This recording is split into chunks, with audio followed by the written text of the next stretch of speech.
When you're fed up with fighting food and your body, join us here. I'm Ali Shapiro, creator of the Truce with Food program and your host for Insatiable, where we explore the hidden aspects of fighting our food, our weight, and our bodies, and dive deep into nutrition science and true whole health. Fair warning, this is not your parents' health care. This is a big rebel yell to those who crave meaning, hunger for truth, and whose lust for life is truly insatiable. Believe me, freedom awaits. Hello, insatiable listeners. Welcome to this special episode of COVID, the emotional eating arc of our pandemic. I am dropping this episode now as a special podcast before the next Insatiable season in July and August, because I've been hearing from so many of you that you're not feeling great in your bodies, you might have gained weight during COVID, and you don't want to get on the busy train that was your life pre-COVID pandemic. Also, I've been hearing from some people, doctors included, shaming people who have gained weight this past year. That's not cool. It's been a lot, especially emotionally. We've had so many systemic failures. Both I can think of in my life, I can see the childcare systemic failure, or how we don't center mothers and working families in our culture. And that's just me, and I have relative privilege. So I want to talk a little bit about what happened this last year and how do we even recover from all of this, especially here in the States. My clients in other countries, while their experiences are all different, have had a much different experience because their governments were much more competent than ours were. And they don't have the same structural inequalities. It's not that other governments are perfect. I'm not saying that. It's just America is a really unique place in that it has so much wealth, yet no social safety nets for these kind of experiences. So when I refer to COVID in this episode, I'm referring to the virus itself, plus lockdowns, plus quarantine. While many of us shared a collective trauma and grief experience, there's a lot our bodies need to process that will be different for each of us based on our unique experiences and how we experience this pandemic era. I have clients who gave birth in the beginning of COVID who had to do a 360 with their birth plans. I've had clients who had no help the first year of their parenthood, and I'm part of that. I mean, I had relative health, I'll get into it, but clients whose work picked up while they had to homeschool. A couple of my clients got promoted, so they got more work while they were having to homeschool. I had clients who had to shut down their businesses or they had to pivot how they made their living. So in addition to the way we're living, there were all these other stresses on top of it. It's been a lot. And our bodies know this, and they have felt this lack of safety. And maybe your eating, like many people, changed. I know some people reached out to me for the first time and started emotionally eating. For others, their disordered habits that they thought they left have come back. And for some, they got worse. And some have improved in some ways. So it's really a range. And I want this podcast episode to support all of you for ideas to move you forward rather than thinking a crash diet or a cleanse is the only answer to feel uncomfortable in your body, or just kind of sitting around doing nothing. That always makes me feel more anxious. That's me, but I know that's also a lot of my clients. So if you like this episode, I want to also let you know I'm doing a coaching workshop designed to help you get individual clarity and ahas on your COVID eating. It's May 12th at 1 p.m. Eastern Standard Time, and you can sign up at alishapiro.com/COVID out of control eating workshop. And this workshop will give you a tasting sample of my Why Am I Eating This Now program, which will have a special COVID theme this time and starts in May. Also, I'm not a bro marketer, so this free workshop will be high on value, low on sales pitching. I don't sales pitch like the bro marketers do and teach. It's either a right fit for you now or it's not, and I trust you to decide. Why Am I Eating This Now is a strong warm-up for Truce with Food, which is a framework for post-traumatic growth from food and body issues. In my work, we work to find your radical body truths, which are unique, discoverable, profound, and liberating. We do this by addressing the root causes of all or nothing eating, which I think after today's episode, and definitely the workshop, you'll understand more deeply. Today's episode, we're going to go through the behavioral mental health arc of COVID. One of my amazing Truce with Food group members, Mel Hodgman, shared with our group research that gives us a framework and thus clarity about what we just went through. In reading the disaster phases, including when substance abuse, mental health issues, and in our case, out of control eating really escalates, I realized these disaster phases mirror the out of control, or as clients also call it, all or nothing eating cycle we work through in Why Am I Eating This Now? So I'll be using out of control and all or nothing eating cycle interchangeably today. I'll walk us through how the pandemic trajectory influenced your COVID eating, as well as how it influences your eating outside of COVID, including why you may feel like things are starting to open up and I'm still feeling my eating shift, right? Like it still feels out of control or not where I want it to be. Because as you'll see, this out of control eating is usually accumulation of stress, which COVID dumped so much more on our plates. And as Dave Chappelle said, COVID quarantined us with our issues.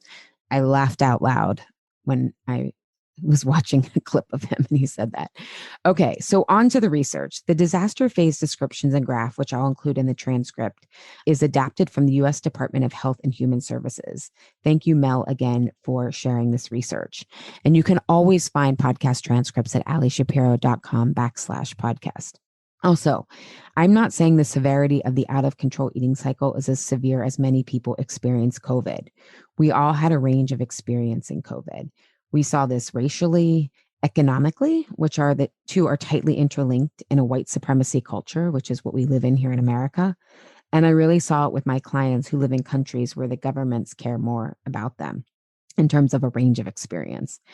Rather, it's a similar framework that can help us explain and illustrate the emotional and behavioral arc of being and feeling at risk with so much uncertainty. So the 6 disaster phases we're going to go over today are disaster, impact, heroic, honeymoon, disillusionment, and rebuild.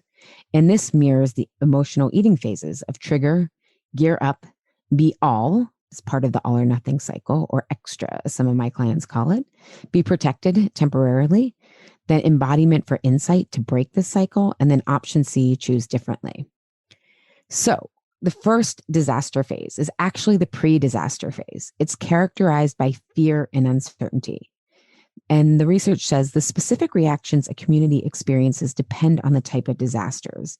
Disasters with no warning, which COVID would fall under for those of us who never believed it was a hoax, can cause feelings of vulnerability and lack of security, fears of future, unpredicted tragedies, and a sense of loss of control or the loss of the ability to protect you and your family.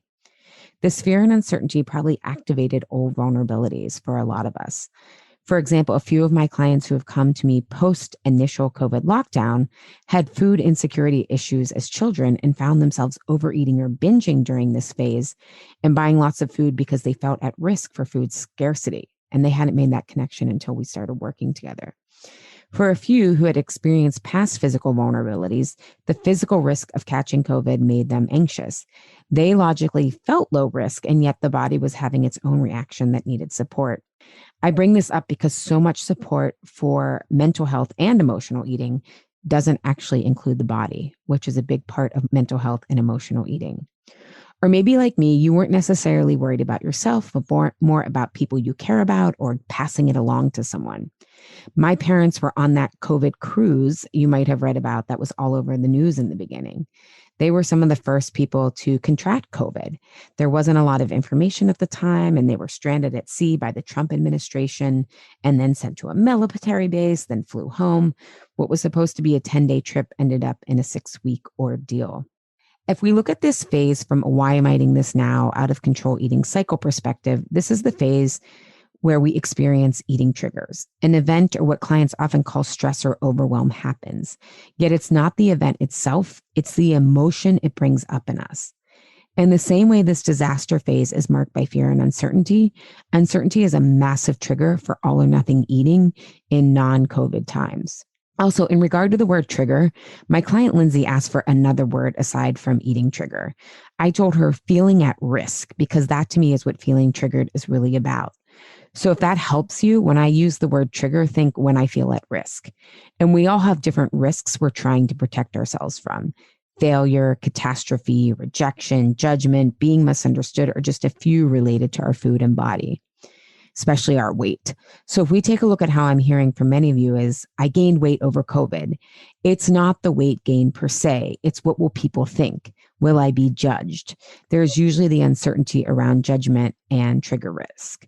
And it doesn't help when I hear that medical professionals are judging people. And I will just say, unfortunately, medical professionals really are unclear on how complex weight loss really is and how much it's correlated to health. That's a whole other podcast. There are 3 other main eating triggers we will go over in the main 12th workshop. But for the sake of you keeping this podcast digestible and uncertainty being a major trigger that's relevant right now, we will stick with this for an example.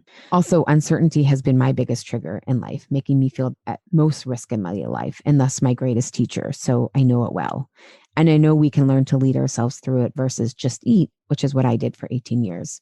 This is why I would binge eat before my cancer scans, even though I knew cancer fed on sugar. It wasn't logical. It was because the feeling of uncertainty. Was my cancer gone? Was it back? If so, was it really bad? Was so big, and I had very little capacity to deal with this overwhelming feeling at the time. On a more daily basis, this is also why I would eat when I fell off a diet. I was uncertain how this was happening. I felt I knew what to do and didn't understand why I was so disciplined in other ways and couldn't be with food. The longer this dieting fall off cycle went, the less capable I felt in the face of uncertainty. So I ate to feel safe, which was the best at what I knew to do at the time. Eating is a form of safety that gets wired in very early.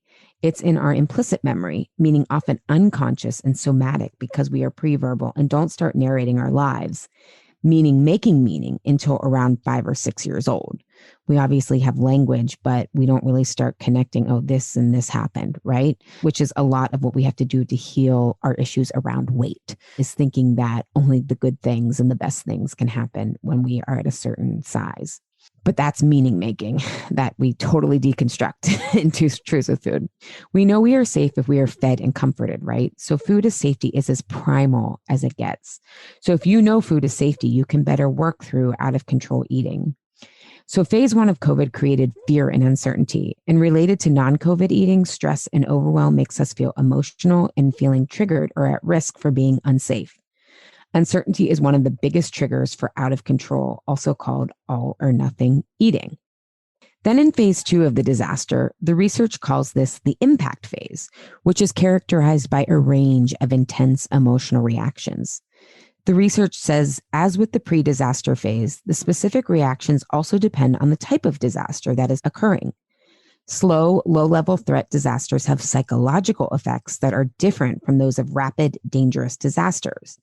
As a result, these reactions can range from shock to overt panic. Initial confusion and disbelief typically are followed by a focus on self-preservation and family protection. The impact phase is usually the shortest of the 6 phases of disaster.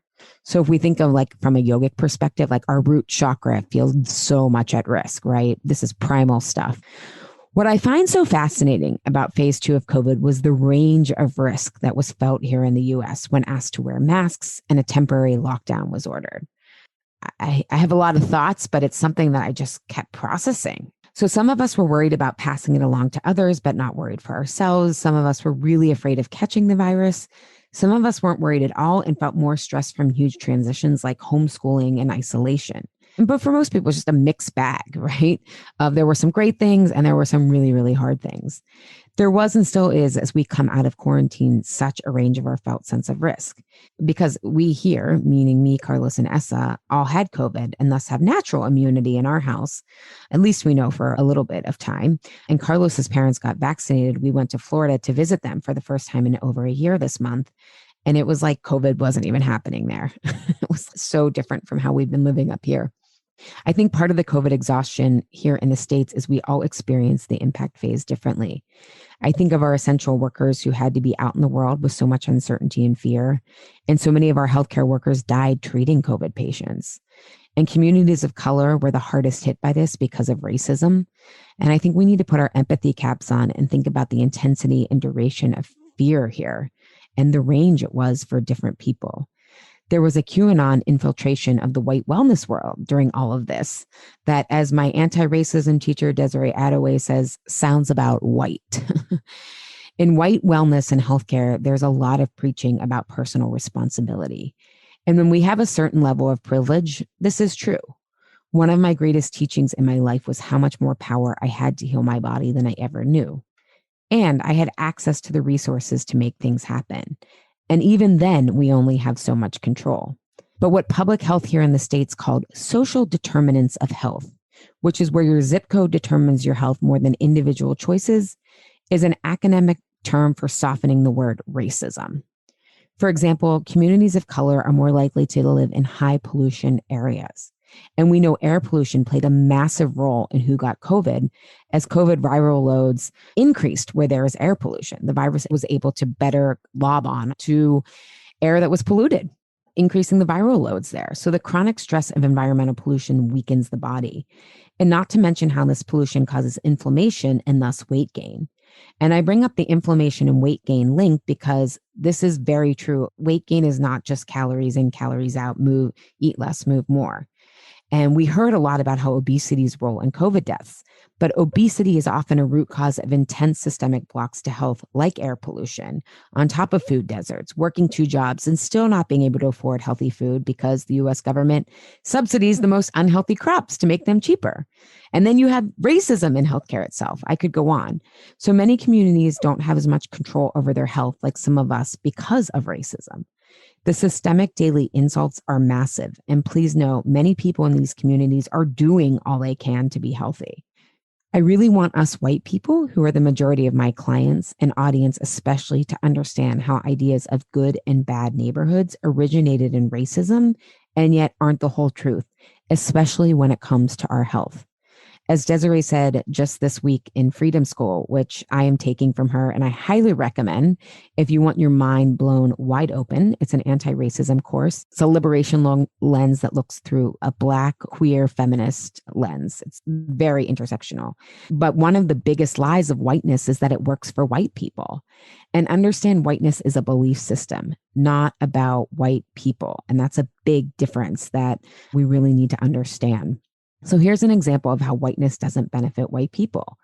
When we as white people have usually never had to question the system, say healthcare in this case, we are more likely to trust doctors, including when they say we don't know or only look to our individual choices, because part of whiteness, again, not a skin color, but a belief system, is believing everything is about individuality. And just one example of a dozen I could give now. If you are white and you or your child struggle with asthma like I did as a kid, I guarantee air pollution was probably a cause affecting your, quote, good neighborhood too. It certainly was in my, quote, good neighborhood. And rather than understanding we all breathe the same air, we are more likely to trust doctors, including when they say we don't know, and take an inhaler like what I did as a kid and into my early 20s. There are people who know. It just might not be who we are listening to. And of course, we need short-term solutions like inhalers. And maybe some people will need inhalers forever, right? Or I'm not saying we're not using inhalers. I want everyone to understand that. But if we don't know that those can be a bridge to addressing root causes, and hopefully a bridge, I mean, again, maybe you might need it forever, but that we need to take on these bigger systemic issues, we end up with air pollution only increasing, as we know from the climate collapse, and collective health decreasing here in the US, with COVID being an acute example of this. Air pollution influences asthma, autoimmune illness, cancer, heart disease. I could go on. It will affect all of us, not equally, but still affecting all of us will continue to get worse until we join together to realize we all share the same air. So back to COVID and how, depending on our individual and community lives, we had a different intensity and duration of fear and uncertainty. When it comes to why I'm eating this now and the emotional eating cycle, phase 2 is all about the intensity and duration we feel are triggering emotions. This will determine how out of control and for how long our eating is causing us pain. For example, it could be the difference between binging for 3 days versus overeating one night. And why am I in this now in Truce with Food? We use a wave analogy or weather climate metaphor, where your emotions are the weather, but the climate is the intensity and duration, right? That you experience this stress. So if you have chronic stress, it's a lot harder to ever get a reprieve from stress. And so when you're chronically feeling unsafe, that tends to be when binging happens, right? There's more intensity and duration. But if we go back to our wave analogy, emotions are like waves. They are always going to happen. Sometimes those emotions are big and at high tide, and they are coming all the time. So it's not about never getting in the ocean to surf. We need to learn the skills to surf these emotional waves so we feel capable and confident, rather than be deluged and tossed and turned to the shore where you know your bathing suit comes off, you have a wedgie, and there's like sand all over you, including in your butt and vagina. This is when we metaphorically turn to food, right? When we're just so overwhelmed and leveled from our stress. As Laura McGowan, an Insatiable guest and author of We Are the Luckiest, says, life doesn't get easier, we get better. And that's a skill set that we can learn. It doesn't mean some people have it, some people don't. It's everyone can learn it if they're open. An example of this is when our lives are burning us out, and so we are chronically feeling behind and exhausted. Most of us are uncertain on how to carve out sustainable work lives. The uncertainty of how to keep this up, how to take care of ourselves, how to make it better is a definite eating trigger. Especially the longer it goes on, which is duration, it gets more intense as our bodies wear down and can't handle the same stresses like before. We actually become desensitized to things like sugar the longer the stress goes on, and need more and more to feel the same rush we get from sweets in this case. So imagine you're struggling with burnout because you are uncertain how to make your work more sustainable. The ocean becomes high tide all the time. And then you're probably doing some I deserve this eating at night, right? Or whenever it's a particularly hard day. And then a hurricane happens and creates even higher tides. Say your child has to stay home from daycare because they are sick, or work is stressful on top of its existing intensity. Or like me, you just found out that you thought your child was starting daycare next week, and it turns out they only have a waitlist spot. True story. I can just say I am so glad I don't emotionally eat anymore, because this past year was when it came to childcare. Anyways, eating becomes a safe refuge from constantly being thrown to shore with the wedgie and sand in our bathing suit.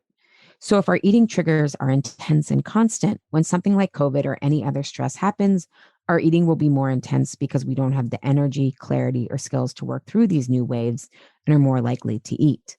Right? Part of why I don't eat anymore is, yes, I've done the work, and in the background of my life, I can handle something like this because my life is so much more on my terms than it used to be, right? The climate of my life is totally enjoyable most of the time. So I can then handle these stresses. The more it feels like chronic high tide or horrible weather, the more a horrible climate, which is different than the occasional weather, the more likely we are to binge than overeating, or overeating only at night per se. As Heather, an IG friend, sent me this poem from the Deepest Messages account on Instagram: how I handle difficult situations in life. Let me eat something first, then I will think about it. So I like this. However, I want to note in this example, this is where out of control eating gets tricky. If we binge or overeat, say on the weekend, we might say, nothing stressful happened today. I was super relaxed. However, this out of control or stress eating cycle is still active. It's not always about what came immediately before you ate or binged. It's discomfort of being at risk that builds over time. And this is a holistic understanding and layer of complexity that most emotional eating models that I've seen don't address. It's the old death by 1,000 paper cuts metaphor. So in phase 2 in disasters is all about impact and how that increases our emotional reactions based on our real or perceived sense of risk. And with emotional eating, the more at risk we feel, the more it feels like it's always high tide, a chronic stress or hurricane comes in, it makes the tide even higher or more intense than we know how to surf. And our eating intensity, which could be, overeating, binging, and duration for how many meals or days or weeks we feel off track, will match our felt sense of risk as we eat to feel a sense of safety. So now on to phase 3, which researchers call the heroic phase. It is characterized by a high level of activity with a low level of productivity. During this phase, there is a sense of altruism, and many community members exhibit adrenaline-induced rescue behavior. As a result, risk assessment may be impaired. The heroic phase often passes quickly into phase 4. We can look to our healthcare essential workers and amazing community members. 412 Food Rescue here in Pittsburgh, which is helping to eliminate food insecurity and reduce carbon emissions by picking up perfectly good food that would have otherwise gone into the garbage. And their founder, Leah, was on Insatiable way before we were doing seasons. So if you want to hear about that and how they're expanding to other cities, including Philly, and doing such great work, they pivoted their operations to help families and kids who needed food as a result of school closings. There was so much good that was happening, especially because the Trump administration was negligent and recklessly irresponsible. This is where many of us as individuals, not in these roles, we stayed home, we wore our masks, we tried to support small businesses, we tried to make the most of having kids at home, or for my clients who are business owners, they got creative in pivoting their businesses or artistic careers, or tried to enjoy the downtime. We might have donated time, money, or effort to these various causes. When it comes to why am I eating this now, out of control eating phase 3, this is when we go into battle mode with food and life if we don't know how to work through our triggers. In the free workshop on May 12th, I'll go over the 3 different battle modes. Again, you can sign up for the workshop at alishapiro.com/COVID out of control eating workshop. This is when we gear up or go into all mode from the all or nothing eating cycle, which again is also the out of control eating cycle. Same cycle, just different way clients describe their relationship to food. Or some of my new non-US clients say, full on. What all means depends on your stress reaction patterns. This is how you might be feeling right now if you've gained COVID weight. Let me pick the best plan or do this over the top 30-day challenge. Summer is a month away for us, for those of us in the Northern Hemisphere. And just like the heroic phase of a disaster is unsustainable, so is the all mode we go into in the all or nothing eating cycle. I see this happening right now with those of us who still believe COVID is real. We're mostly collectively in the accommodate stress reaction pattern as a society, which all or nothing view is seeing things as either or. Either be a hero and get the vaccine, or you're going to be at risk, right? And that's all we have to do to reduce our COVID risk. What about, sure, get the vaccine if that's the right choice for you. And let's change the farm bill, which gives billions of dollars of subsidies to corporate hedge funds who own industrial farms that produce soybean, corn, and sugar, which makes processed junk food cheaper than it should be. COVID deaths were related to a lot of the conditions caused by processed foods, not just the inflammation of our bodies, but also the environmental pollution the system creates. COVID isn't going anywhere. Why not address other ways to support all of our immunity, not just for COVID, but all the other conditions that would benefit from our collective being healthier? We can do vaccines for those who want them. They are an important short-term solution, and we need to make other changes. It doesn't have to be either or. It can be and for more sustainable solutions. And I've said above, the unfair and enraging way this disproportionately affected communities of color is because of racism. I want to hear more about addressing the systemic racism that allows companies to heavily pollute certain neighborhoods, yet affects all of our water and air. I don't want us to fool ourselves into believing a vaccine is enough or the only public health shift we should be accommodating and rallying around. In fact, in this round of Why Am I Eating This Now, which will have a special COVID focus, there will be a module added at the end of how we can personally change for collective impact. I want us to capitalize on this moment on a social justice level. In non-COVID times, if we look to the uncertainty trigger, we might have just binged or got on the scale and have seen it much higher than we were expecting, which happened to me. I'll just tell all of you who aren't happy with your weight, I got on the scale 1 year post-pregnancy and my weight was much higher than I was expecting. And when that happens, we can say, what is happening, right? This triggers our uncertainty. How do I get this under control? What is happening with my body? I know I was shocked because my eating is really, really good. Yeah, I'll just leave that at there. So it's the uncertainty often that is so triggering to us, not the weight gain per se. I know the weight gain feels like it makes you at risk because you can't hide it. And again, that risk of judgment again, but often, mostly it's the uncertainty of what is happening and often clients in their heads, it's how do I fix this? A non-COVID example in my own life is when I thought I was being a good cancer survivor by accommodating, again, that stress reaction pattern, my oncologist plan for monitoring my cancer risk for secondary cancers for my treatments, specifically breast and thyroid cancer. I thought I was being the good accommodating girl to have my MRIs and oncology appointments because this was a pattern of mine and how I related to medical and diet authority at the time. I also thought I was a good job of taking care of all my diagnoses by trying all the different medicines that for me weren't working. But I kept trying, thinking medicine is how you are good. And it can be for some people. It just mostly wasn't working for me, which only added to my uncertainty, especially the antacid medication I was taking. Like that, I actually had too little stomach acid. So that was definitely not working. And my IBS was getting worse from that. But I thought it was helping. So this is an example of how this accommodating pattern really gives up in either or gives us major blind spot. And it's no wonder my eating was out of control. The problem with this all extra or perfectionist way of being, eating included, is you can't keep it up, or it takes all your energy to keep it up, which isn't rewarding and has major blind spots. And again, often it just doesn't even work, as is the case with my health accommodation. For example, I had no idea there was so much else I could be doing for myself in terms of diet, lifestyle, and emotionally healing to feel more safe around my cancer experience and improve my relationship with my body, including feeling much better in it. Thinking I either listened to the doctors or I was being irresponsible blinded me to all the ways I could be responsible outside of this either or all or nothing mindset. So I would feel some relief after my scans came back clear. and when I felt hopeful about a new antidepressant or diet. At the time, I was still heavily in diet culture. I was following the formula prescribed by authority, which I was socialized to believe was the safe, right thing to do. And it gave me a temporary feeling of safety and relief from my uncertainty trigger. I felt like I was doing all the right things and being responsible about my health and well being. But this all phase with its blind spots only worked in the short term and not even that well. So in phase 3 in disasters, we go into our own version of heroic mode. And when it comes to out of control or all or nothing eating, and why am I eating this now? We identify how and what the all mode we go into based on our stress reaction, which then takes us to phase 4. In phase 4 of the disaster, researchers call this the honeymoon phase. It is characterized by a dramatic shift in emotion. During the honeymoon phase, disaster assistance is readily available. In phase 4, community bonding occurs. Optimism exists that everything will return to normal quickly. As a result, numerous opportunities are available for providers and organizations to establish and build rapport with affected people and groups, and for them to build relationships with stakeholders. The honeymoon phase typically only lasts a few weeks. I'm not sure we ever had this collectively in the US because of the lack of leadership and gaslighting. So there were certainly pockets of this. It wasn't all or nothing. Maybe you might have initially loved working from home and no longer having a commute. Maybe you found new at-home workouts you loved.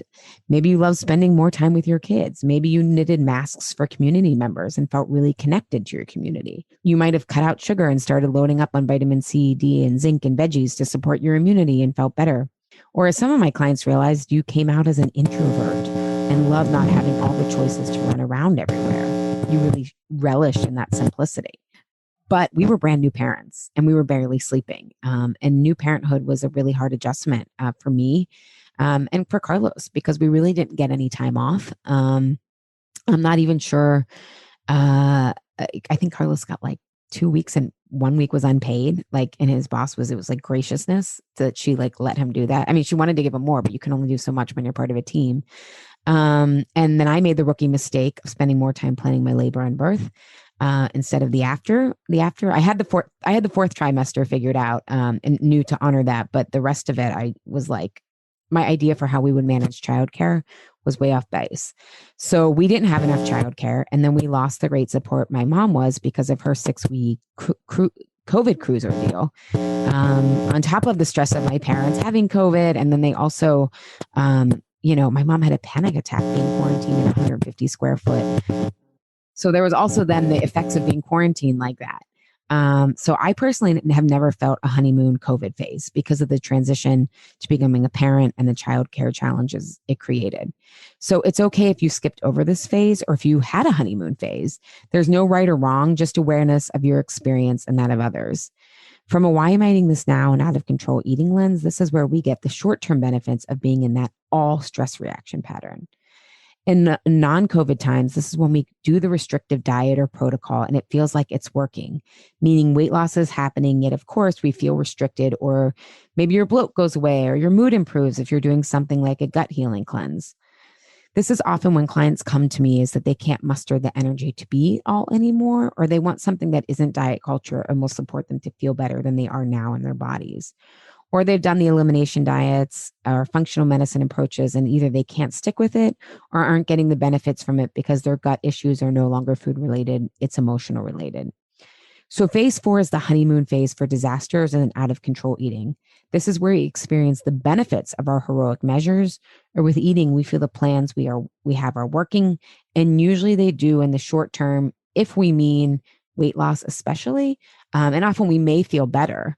Some of that I think is placebo effect of seeing the scale go down. But usually we have cleaned up our diets in some way. But it's really hard to keep these approaches up, which is the key thing to remember. Hello, everybody. It's Allie here. I want to let you know that there will be a very special COVID edition of Why Am I Eating This Now this May 2021. And I want to invite you to it if it feels like the right fit at the right time. Not only will we have a special live teaching, but we'll also apply the principles to our coming out of quarantine lives. And I will be adding a whole focus or a whole lesson on how we can become more resilient and brave to contribute to much needed social change. Hopefully you understand from this episode and my work that this process is applicable to not just eating, but any stubborn change that we want to make happen, which includes social change. This includes not burning out on trying to save the world or beating yourself up that you aren't doing enough. That's part of capitalism and patriarchy talking. Yet there is a moderate middle where we can find our work to do and then show up and do it.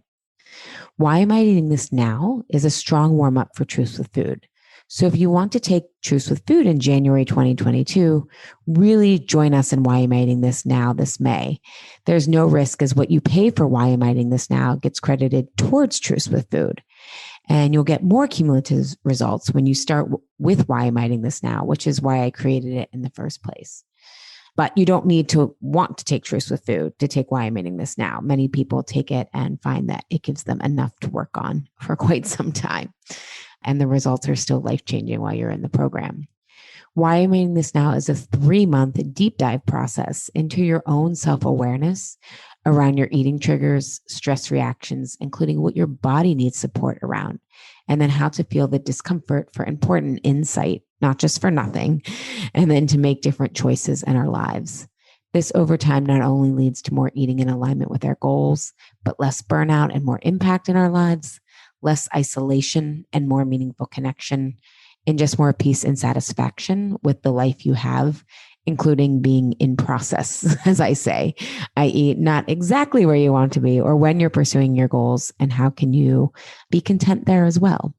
And if you've taken Why Am I Eating This Now before, there will be a special alumni offer this time around, as I've updated Why Am I Eating This Now based on all I've learned over the last 3 years. And we are having live teaching sessions in addition to the live Q&A call sessions, specifically related to COVID.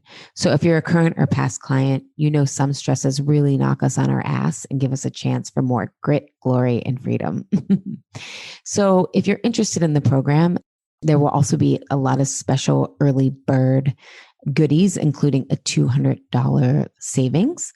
You can sign up at my list at allyshapiro.com to stay alert to when that happens. You can also check out the program at allyshapiro.com/Why Am I Eating This Now live group.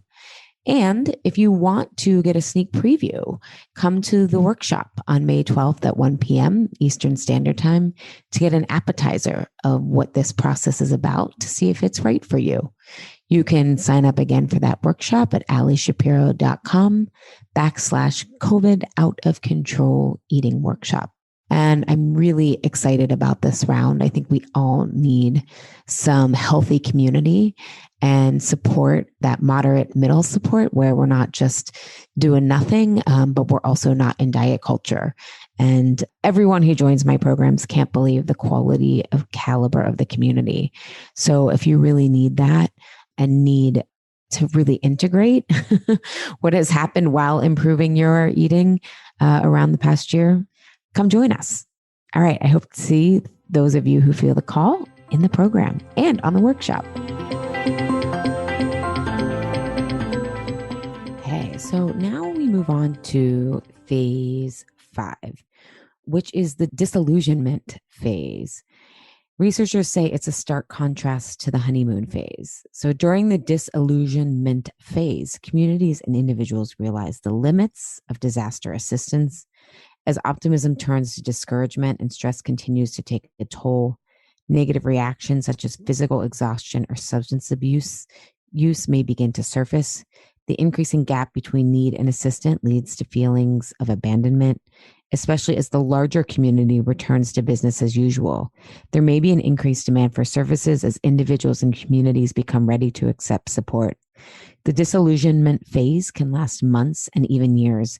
It is often extended by one or more trigger events, usually including the anniversary of the disaster.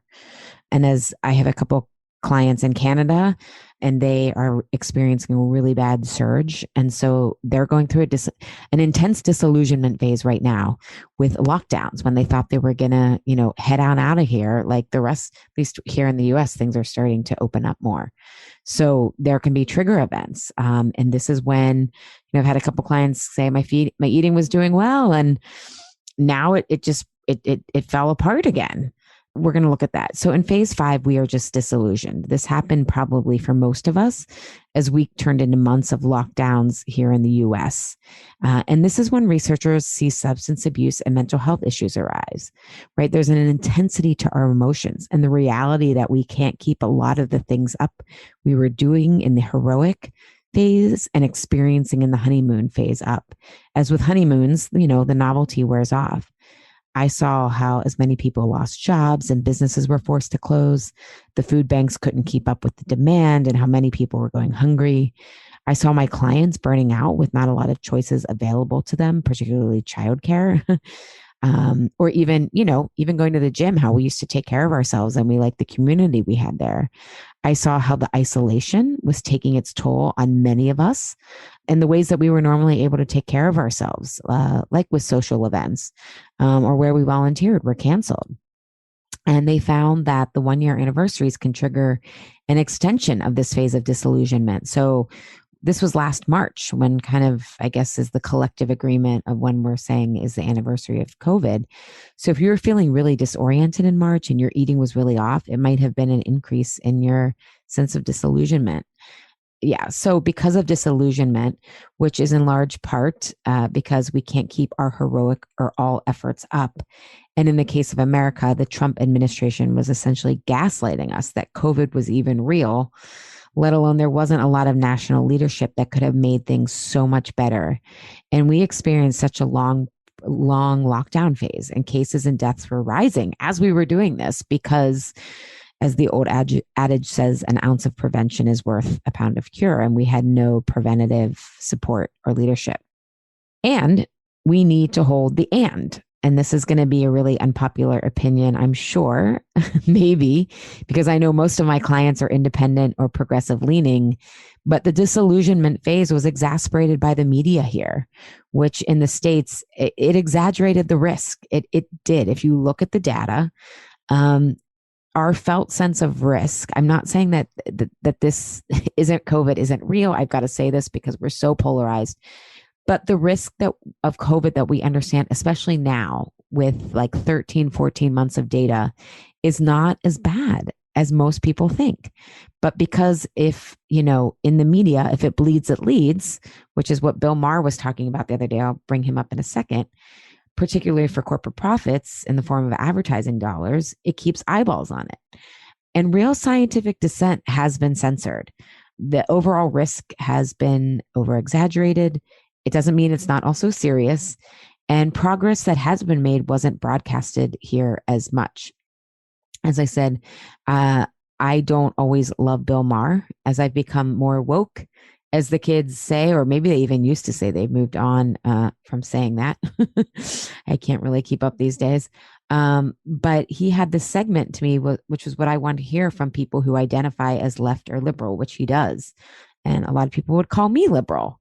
I think of myself as independent because I think our country is so far right.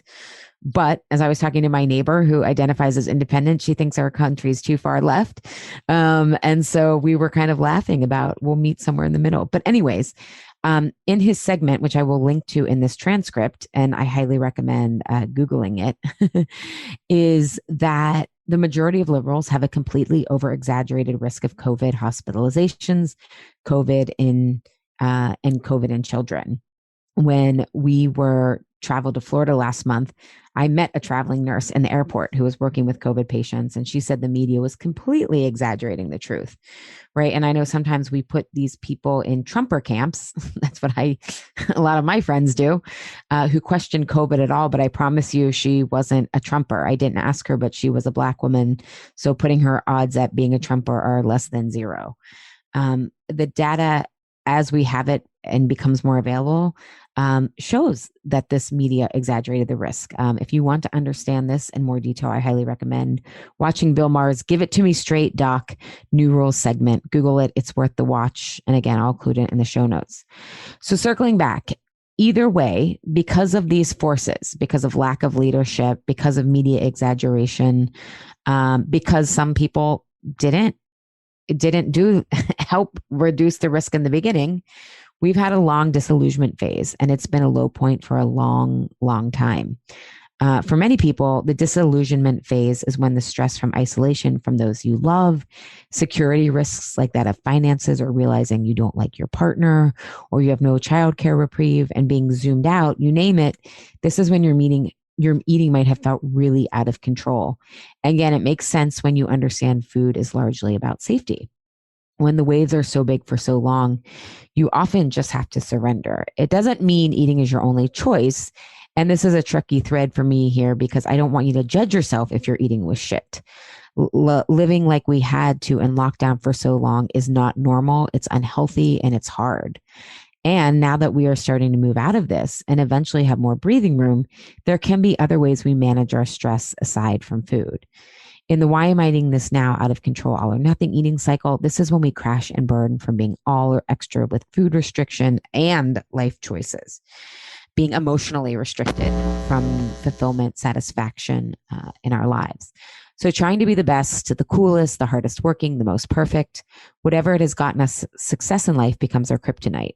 For my Chinese medicine fans, you know, in traditional Chinese medicine, the extreme of yin or yang turns into its opposite. In my work, the all turns into nothing. We go from overfunctioning to underfunctioning or perceiving we are underfunctioning. Hence my example of getting really sick last June. I got sick in part from being so burnt out. I was overworked and overextended, and I was leveled for a week of illness. And then it took me most of the month to regain my strength. So I went from overfunctioning to underfunctioning. And I bounced back better from COVID, probably because I had tweaked my diet to eliminate my insomnia. And we hired a nanny. So I was healthier when we all got COVID because I wasn't so burnt out. So not only do we have the stress of falling off with food and life, we also now have the added stress of the judgment and shame of falling off when we tell ourselves we are behind or have failed. This is both with food, our bodies, and life. The pain of the trigger plus our self-judgment make those emotional waves even more intense. It will overwhelm us mentally and in our bodies. So we numb, we distract, we chuck it, F it, eat. And why am I doing this now? We learn how to be compassionate when we feel we're in this nothing part of the cycle, so we can effectively move through this discomfort without food. You're often in this phase if you tell yourself, I need to be gentle with myself. And that is overeating and watching Netflix when you don't want to be doing this. If you genuinely want to do it, awesome, then that's not a problem. But you're having to be so gentle in this way because you have been so non-gentle. You are essentially balancing through extremes. In other words, and why am I doing this now? We learn how we can create a sense of safety and fulfillment with our triggers, which often feels like confidence and courage without being all, so we don't land in the nothing space. And it means supporting the body here too, not just thinking I should be over this or I don't have it as bad as others. There is a place for having gratitude and looking at the bright side, as they say. But if you try to bypass this at this point in the process, it's what is now trending as toxic positivity. You will keep repeating the same out of control eating cycle. So many of you might be in this phase still of disillusionment or emotional eating. That is okay. It's really hard to see what's happening if you don't know where and how to look. And again, in the States, especially for parents and marginalized folks, it's been a super challenging year. If we don't rush past this phase, we can learn to feel into this muck to actually gain insight into how to make choices that support our bodies, health, and the lives we want to be living. Part of being in this phase and what we do and why I'm in this now is we look at our nervous system reactions and how to support our systems to relax so we can have more perspective on how we want to respond to our stresses differently. In the workshop, I'll be talking about a few of the reactions that most people don't discuss, including often why we're eating not to, people think we're only eating to numb, but there's other reasons that we numb or that we eat, related to our nervous system that we'll discuss in the workshop. It just isn't fight or flight reactions. And if you felt disoriented, frozen, or apathetic, you'll definitely want to understand this somatic reaction. So in phase 5 of disasters, we are disillusioned and a major mental health, substance abuse, and disordered eating occur as we are in the muck of our reality. And again, this can be triggered by, hey, you're going back into lockdown again, right? There are a lot of things that can trigger this disillusionment. And in the out of control eating cycle, we are disillusioned from the plan and stress in our life, both diets and our overachieving perfectionist or extra cool plans, as we end up in the nothing discomfort from falling off or of the never sustainable. I can't keep this all up or being so extra.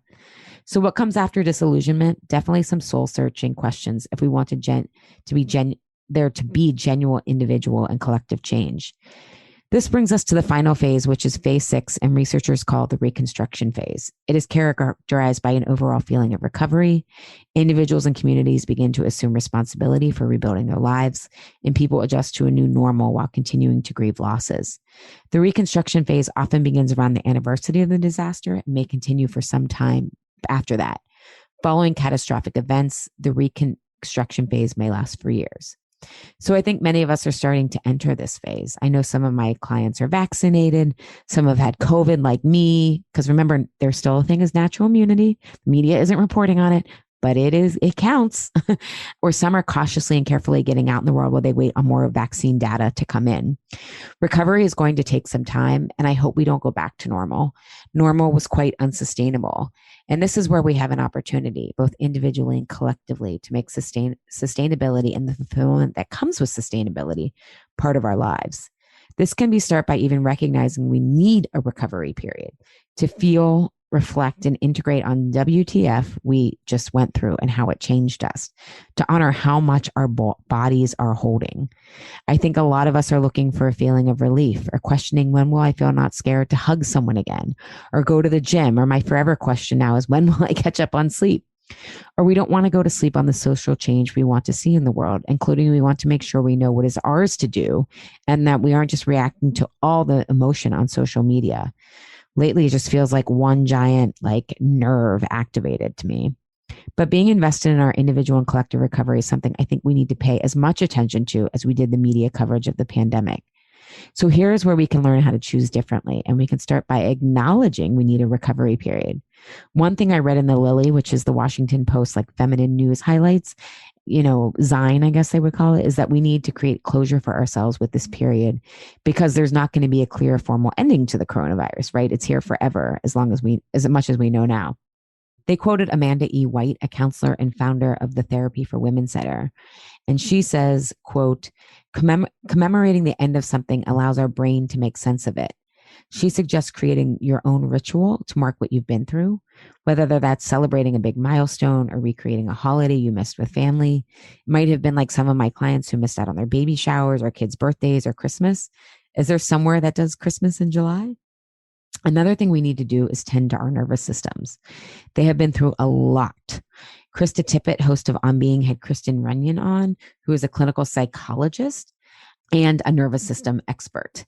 And the whole episode that they did, which again, I'll also include that in the show notes, was about what's happening as we feel the immediate threat of COVID die down, and how now our bodies feel they have a chance to get out of fight or flight. But that doesn't mean we feel that release. We can often feel worse at first. So again, some of us went into different reactions that I'll share in the workshop that they don't necessarily mention in that podcast. Anyway, she was saying a few things we can do to send our bodies signals of safety are music that brings us up to happier times, and scents, a scent that takes you to a happy place. I love the smell of vanilla. It makes me think of Christmas time as a kid, way before I knew about Roundup, gluten intolerance, and gut health and calories, and made Christmas cookies with pure joy. In my upcoming workshop, I'll also provide some other ideas to support your nervous system and important questions and ideas for new ways of choosing for your life, so we can really integrate the lessons and values we want to embody moving forward, so you can rebuild in a way that supports your eating, health, and life, both individually and collectively. And the Why Am I Eating This Now Out of Control eating cycle, this is where we learn to choose in alignment with our values and needs, rather than get triggered into the same all or nothing cycle again. In other words, we put ourselves out there for what we want versus protecting ourselves from potential risk. To use a sports metaphor, we start playing to win rather than trying not to lose. Or in leadership vocab, we start leading our lives rather than trying to manage them. But not only do we want to eat well to build our immunity and have resilience for COVID and all the other viruses here and yet to come, but we are missing out on so much potential, both in building our capacity to transform discomfort and to be creative, including with problem solving when life says surfs up. I'm going to show you an example of this recovery and rebuilding phase with the client example. My client was about 7.5 months pregnant when COVID lockdown happened. All her birth plans got thrown into the air.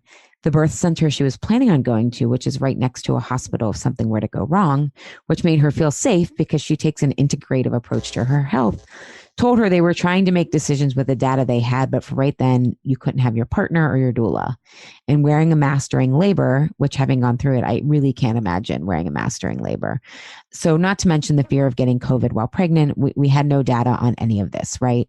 So basically uncertainty on steroids. And what's interesting is in our work together, we worked on self-doubt, which triggered her story for being at risk for failure and rejection.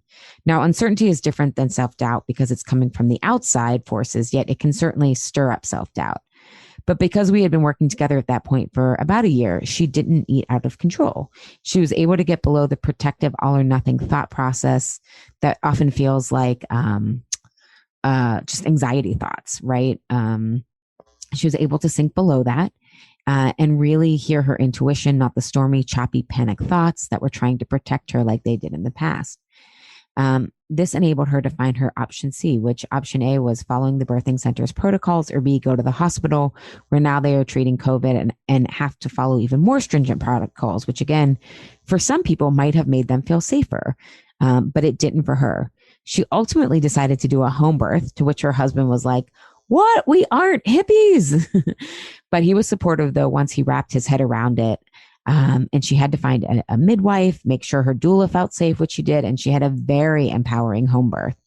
Her self-trust went through the roof and has now opened up so much more resilience and power that she might not have experienced had she eaten her way through and thought she had to settle onto two other choices that really didn't resonate for her. I want to emphasize that it's about choosing in alignment with our own needs and values, not a right or wrong. Some people might have felt safe at the birth center was still the right choice for them. Others, the hospital. It's important that it feels aligned with what you need, want, and your body is telling you. In my own life, this is when I started realizing there was so much I could do to feel more in control of my health trajectory, emotional health included. As that happened, I didn't binge before cancer scans and while waiting on results. And I don't do that to this day, which I've had some major uncertainty hurdles like cancer scares, infertility diagnosis, or like a colonoscopy this January. That was 7 years overdue after I had polyps 7 years ago, but I actually came back with 0 polyps this time, which speaks to the power of diet and lifestyle to help cancer prevention. It's when in the face of life's uncertainty, I did have some choices that weren't dieting, which at the time I had totally confused weight and health. And this blocked me from making me feel safer in my body and life. Not only did I gradually end my out of control eating, I started getting more savvy with my body and life and how to live the dreams I most wanted to experience. So in this space of choosing differently, where we still feel the emotional waves, but now we know how to surf, we get the experience, the upside of uncertainty, which I think of as awe. I still get emotional every time I think of how close I was to never having ESSA because of that infertility diagnosis that I knew how to work through. This is where we take the road less traveled with our bodies. We realize discovering our unique, profound, and liberating body truths is worth the effort. I also want to emphasize that this doesn't mean everything works out how we want it to in the end. I have a lot of clients who are struggling with infertility, for example. Things with our body don't always go like we'd like, no matter how hard we try, how much we know. This is why uncertainty makes us often feel so at risk. The body is one of the greatest mysteries. We know so much about it and we know so little. So I want to put that caveat here in the recover and build phase and also have us understand why uncertainty makes us feel so unsafe. The truth in life is there are no guarantees. However, we can make the choice to try and risk opening our hearts up to one more time and seeing if we can continue to learn and get closer to how we want to experience life when we know the full range of our choices. I want us all to make choices knowing a wider range of choices that are available to us, including how we will approach things like our burnout and social justice change so we can individually and collectively recover from COVID and the stress triggers that are keeping us eating out of control and preventing a more satisfying, sustainable life. If this interests you, check out the free workshop to understand your own individual emotional eating COVID arc on May 12th at 1 p.m. A website again is alishapiro.com/COVID out of control eating workshop. So we will go through the 6 phases with questions to prompt your own individual clarity and beginning steps to choose differently so you can cultivate the self-trust when the emotional waves in our life gets intense. This allows us to better hold out for what we really want in life, or as Dr. Susan David says, that resonated with a lot of my clients, so that we can have our own backs, right? This leads to an increased sense of safety, so you don't have to turn to food. And with that increased sense of safety, you can take the risks to catch the waves or go after the dreams you really want to experience. And this is not just about building more safety. We build safety so we can take risks. So I hope this podcast gave you a sense of the emotional trajectory many of us have been on, and a few ideas of how to recover and rebuild from COVID and emotional eating. And while your eating may get better or fall apart during this COVID extension, especially if you're in Canada, my heart goes out to you, my Canadian friends. Or if you're coming out of it and you're worried about weight gain, or you're worried about not getting on the busy train, this emotional eating cycle is really a change cycle. It's how do we manage with stress? So a quick recap, 6 disaster phases. There's the disaster, impact, heroic, honeymoon, disillusionment, rebuild. And this mirrors the emotional eating phases. We get triggered, we gear up, we be all or extra, we feel protected temporarily. Then we need to have embodiment for insight rather than trying to push through those emotions so we can discover option C and choose differently.